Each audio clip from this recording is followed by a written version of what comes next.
Vamos falar um pouquinho do mercado do milho. As projeções sobre a safrinha já começaram a aparecer, as consultorias privadas já começam a soltar os primeiros números. Uma delas hoje está indicando um crescimento de quase 7% no plantio aí da segunda safra, da safrinha, passando aí, superando aí um número de 5 milhões de hectares plantados, 5 milhões e 13 mil hectares plantados com milho, bem acima aí da segunda safra, do milho safrinha plantado na safra anterior, que foi de 4,6 milhões de hectares plantados. Portanto, tudo indica que a safrinha vem cheia, a safra também de verão está muito boa, a gente tem uma produção bastante significativa aí de milho para o Brasil. Será que é isso mesmo? Vamos confirmar agora com a Ana Paula Kowalski. A Ana Paula é analista de mercado da AF News. Ana Paula, muito boa tarde. Boa tarde, Alexander.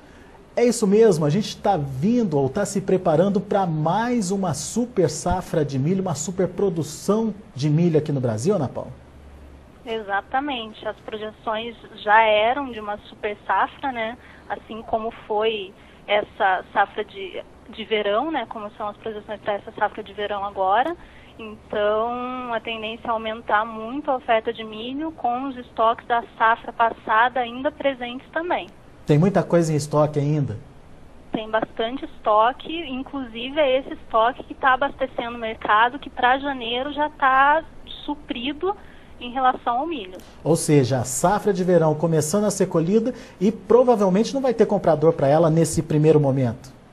Nesse primeiro momento, pelo menos sem alteração de maior vulto de demanda, pelo menos até o final de janeiro não deve ocorrer, porque o mercado realmente já está abastecido.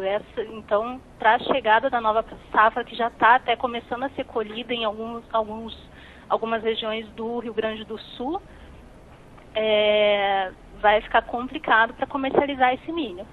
Alguma luz no fim do túnel, algum motivo para salvar essa lavoura aí, Ana Paula? Algum fator que possa mudar esse cenário? Talvez, se a demanda se aquecer e as exportações brasileiras aumentarem, como já havia sido projetado e comentado, né, que as exportações seriam, assim como foram em 2009, uma grande expectativa, né, para o mercado brasileiro.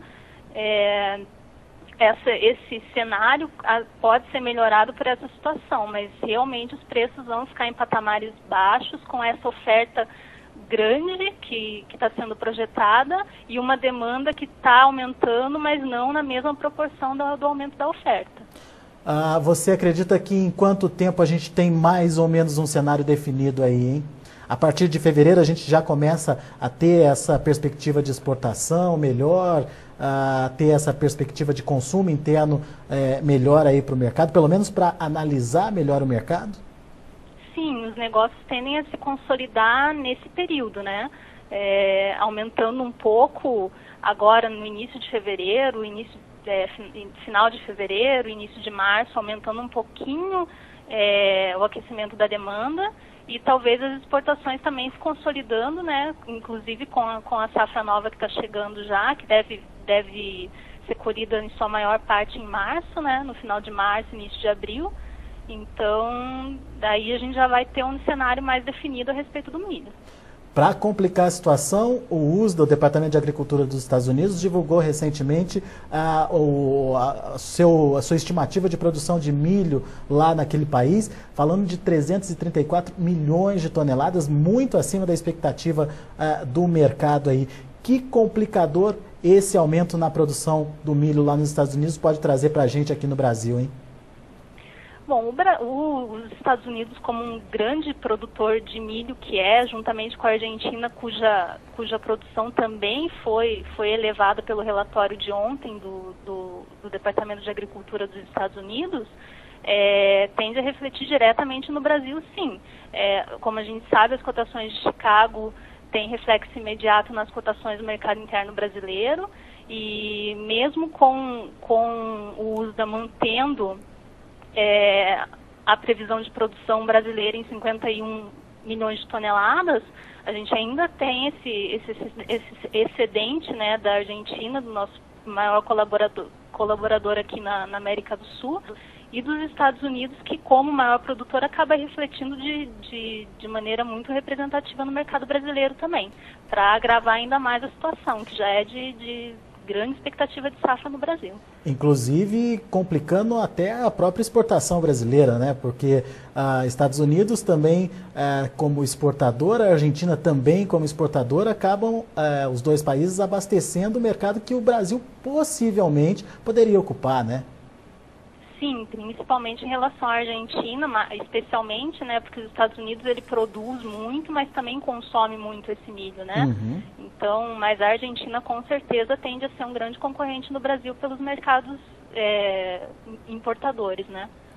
Bom, expectativas então para preços podem não ser os preços que os produtores sonham aí esse ano?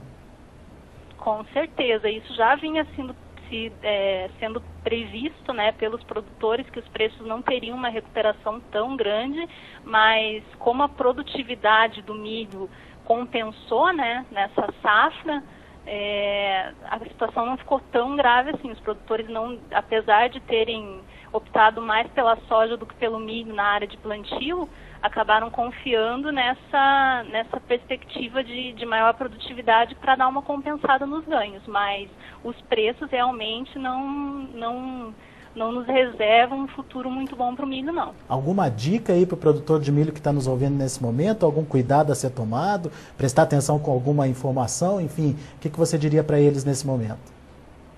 Ele tem que verificar muito atentamente realmente as cotações, porque quem ainda está com excedente de estoque para comercializar, principalmente os produtores do Mato Grosso, devem pensar seriamente em tentar comercializar esse milho o mais rápido possível para não ficar com os estoques elevados, né? Até porque a gente está entrando na nova safra já, colhendo, praticamente iniciando a colheita.